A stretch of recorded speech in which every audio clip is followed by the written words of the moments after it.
Greetings, my name is Carol and I'm 32 years old. For the past 6 years, I've dedicated myself to the role of a homemaker. My husband, Brian, is a doctor. We've shared a life together without children but have found happiness in our companionship. Yet, a recent turn of events has brought our decade-long marriage to an unexpected close. It all unfolded suddenly. One evening, Brian returned home later than usual and declared, "Carol, this is the end for us." His words left me puzzled and seeking clarification. The end? What are you talking about all of a sudden? I asked.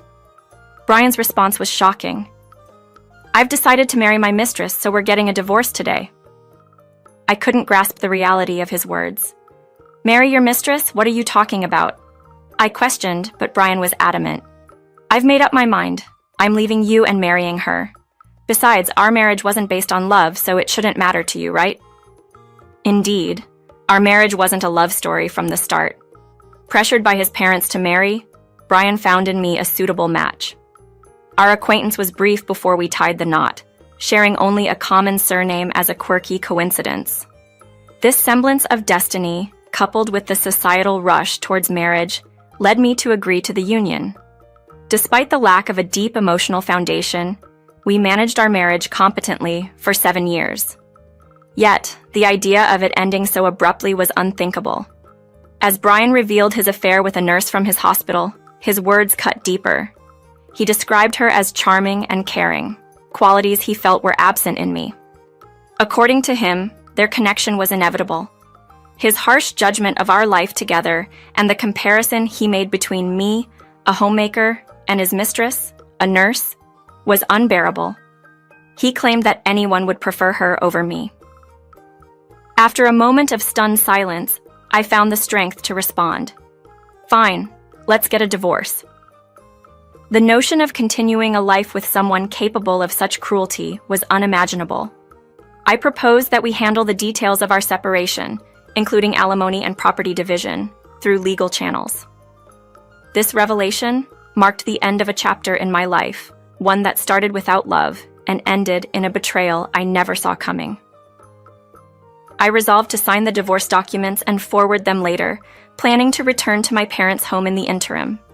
However, Brian cut me off, insisting on a shocking revelation. There's no need for any discussions, not even for a divorce paper, he said. Confused, I protested. What do you mean?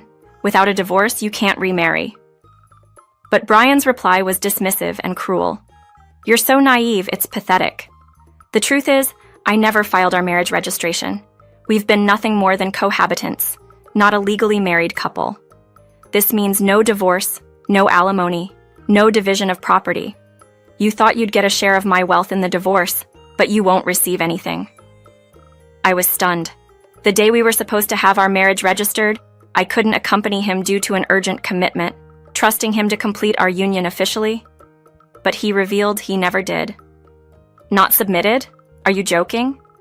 We've lived as a married couple for 7 years, I exclaimed, struggling to grasp the reality of his deception. Brian explained that from the outset, he devised this plan to avoid legally binding our relationship, fearing the complications of a marriage with someone he didn't love. Our arrangement was based on convenience. I managed the household while he took care of all external affairs, including those of a legal and official nature. Why would you do such a thing? I demanded, feeling betrayed. Brian's justification was cold and calculated. He never intended to marry out of love, but saw in me a convenient housekeeper while he pursued his demanding career. This arrangement, he argued, was mutually beneficial. I lived comfortably under his roof without needing to work, and he maintained his status as a successful doctor. Feeling used and devalued, I realized the depth of Brian's manipulation. He threatened to cut ties with my father's business, which had benefited from our supposed marital connection to Brian's hospital, should I disclose the truth to anyone. This left me facing not just the end of what I believed was my marriage, but also a potential fallout affecting my family's livelihood. The revelation shattered any illusions of partnership or shared life goals. I was forced to confront the harsh reality of our relationship. A decade of my life spent under the guise of a marriage that never legally existed, leaving me to rebuild my life from the ground up, without the support or security I had believed was mine. Brian taunted me, believing he had the upper hand, mocking my supposed naivety with a laugh. "It's your own fault for being so easily deceived. How pathetic to be cast aside with nothing," he jeered. But what he didn't realize was that the tables were about to turn dramatically in my favor. I couldn't contain my laughter at his ignorance. "What's so funny?" he asked, puzzled by my sudden amusement. "I can't believe you actually became a doctor with such a lack of understanding," I replied. "I've been aware of your affair and the fact you never filed our marriage registration." "That's impossible," he retorted, disbelief in his voice. But I had been preparing for this moment, biding my time until he would unknowingly expose himself. For the past 4 months, I had harbored suspicions about his fidelity. Without concrete proof, I enlisted the services of a private investigator to delve into his affair. The investigator brought me 3 crucial pieces of information. First, conclusive evidence of Brian's affair was presented, showing him and a nurse from his hospital entering a hotel together. Second, and perhaps more shockingly, was the revelation that we might not be legally married. According to overheard conversations between Brian and his mistress, they believed there was no need to worry about alimony or property division since our marriage had never been legally recognized. I was astonished. We had lived as a married couple for a decade, yet he had carefully kept me away from any official procedures. The possibility that our marriage registration was never submitted was a reality I had never considered. "This is unbelievable. How could he do this?" I thought to myself. Yet the investigator assured me, "This situation is rare but not unique, and you're not powerless here." "How can I possibly take action if we were never married to begin with?" I asked, feeling defeated. "That's where you're wrong," the investigator explained. "You can make him pay for his deceit. We'll prepare quietly, without tipping him off." As we strategized, Brian remained oblivious to the fact that his deception would soon catch up with him. He believed that without a legal marriage, he bore no responsibility for his actions or to the women he was involved with. "You thought I was pitiful for being in the dark, but it turns out you're the one to be pitied," I told him confidently. "You see, even though we weren't legally married, our long-term cohabitation is recognized as a common law relationship. This means I am entitled to alimony and a division of property, contrary to what you believed." Brian's shock was palpable. He had underestimated me, not realizing that even in the absence of a formal marriage, the law still provided protections for partners like me who had been misled and wronged. I was determined to assert my rights and ensure that justice was served, leveraging the common law status to hold him accountable for his actions and deceit. He hadn't realized that being recognized as in a de facto marriage could turn against him. It's lesser known, but you can indeed make claims if you're in a common law relationship given certain conditions. From what I see, you likely meet these requirements. The conditions for a common law relationship to be recognized are twofold. Firstly, there must be a mutual intention to be married, not just living together. This intent can seem subjective and challenging to prove. However, actions like holding a wedding ceremony or being recognized as a couple by family and friends can serve as proof. Since you've had a ceremony and are known as a couple among your close ones, you've met this requirement.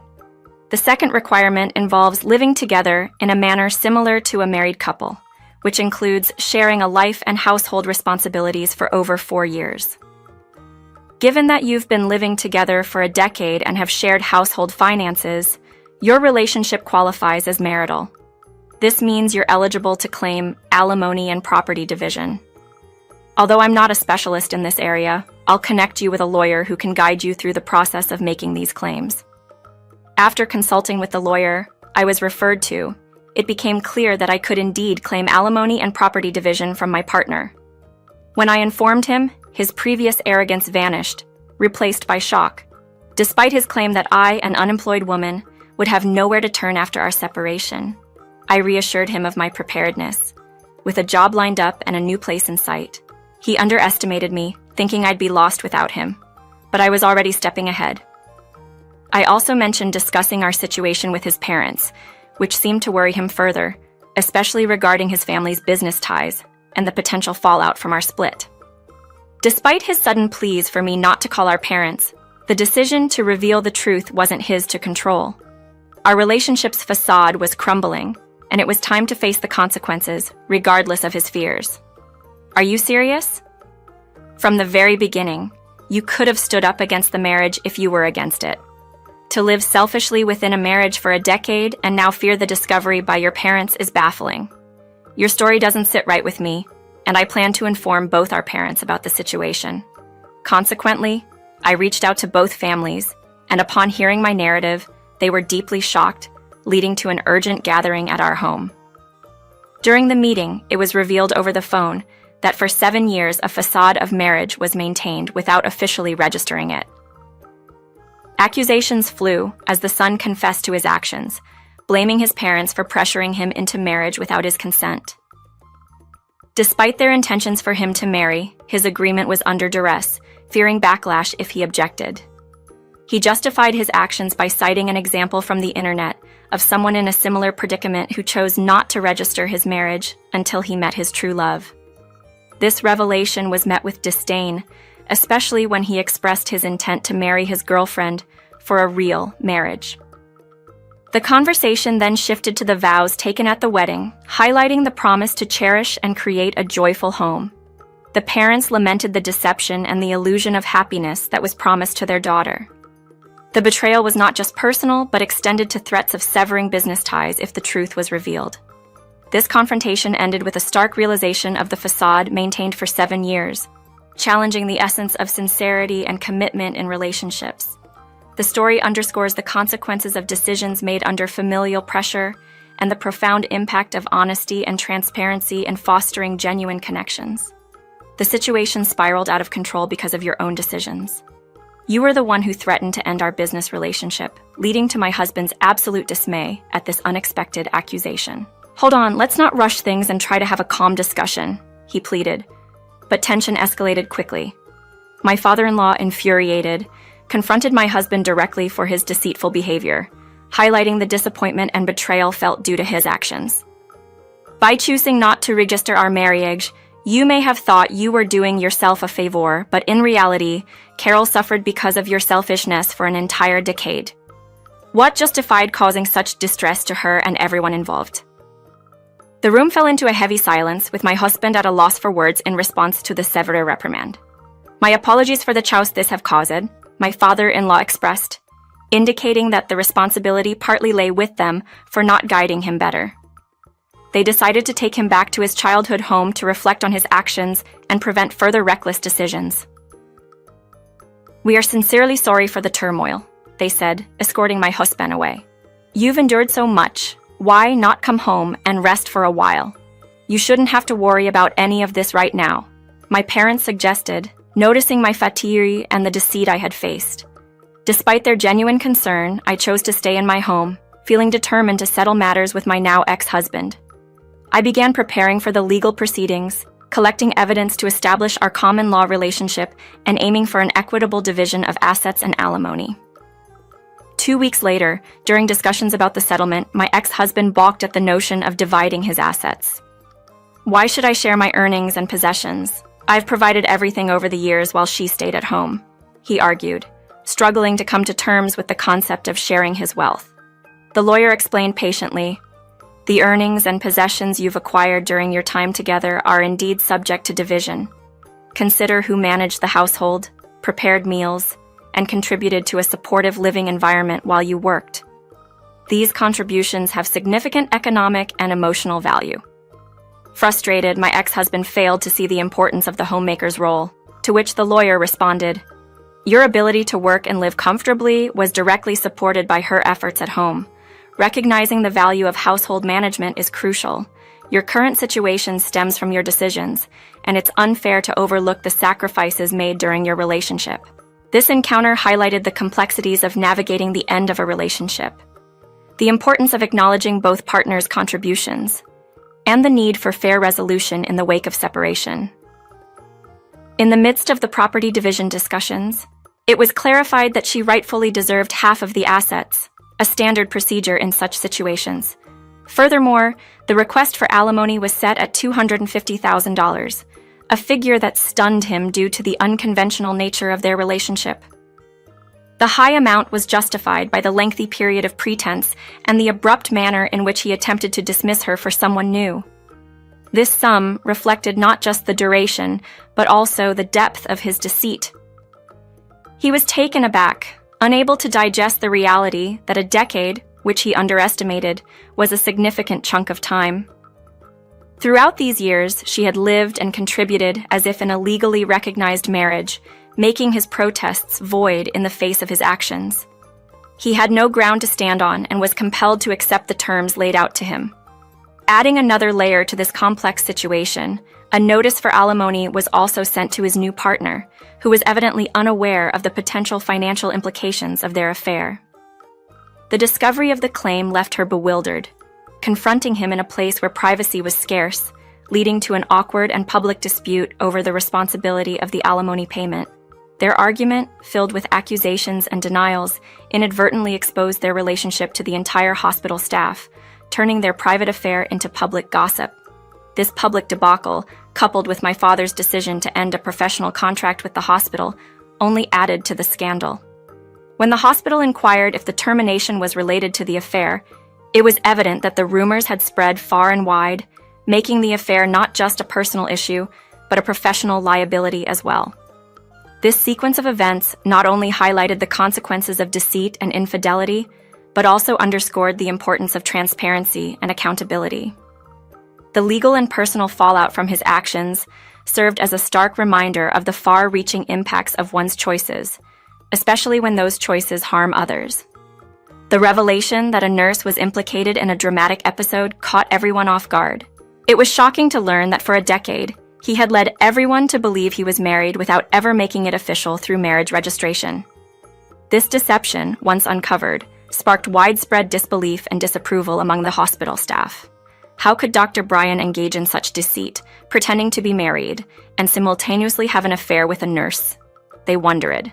The gossip quickly spread, questioning how such a pretense could go unnoticed for so long, especially given the clever management of paperwork that kept Carol in the dark. As the scandal unfolded, both Dr. Bryan and the nurse faced the harsh judgment of their colleagues and patients alike, leading to their eventual resignation from the hospital. Amidst this turmoil, I pursued the alimony claim, securing payments from both my ex-husband and his mistress, despite her initial resistance and claims of being misled. Meanwhile, my father's intervention had brought to light the entire ordeal, though the potential cancellation of the contract with the hospital was averted when Dr. Bryan resigned. The hospital, valuing the long-standing trust with our company, requested the contract remain intact, a request my father honored. Following these events, I embarked on a fresh start, moving to a new place where I found happiness and remarried a coworker. This new chapter was interrupted when my ex-husband reached out, inquiring about my remarriage, an action that betrayed his continued interest or perhaps bitterness towards my life. I confirmed my new marital status, dismissing his insinuations of betrayal by reminding him of the non-existence of our legal marriage. His attempt to taunt me, suggesting I hadn't changed, fell flat as I assured him of my happiness and the secure, honest relationship I now enjoyed with my husband, who was fully aware of my past and supportive. His call, likely a reflection of his own dissatisfaction, ended with no satisfaction on his part.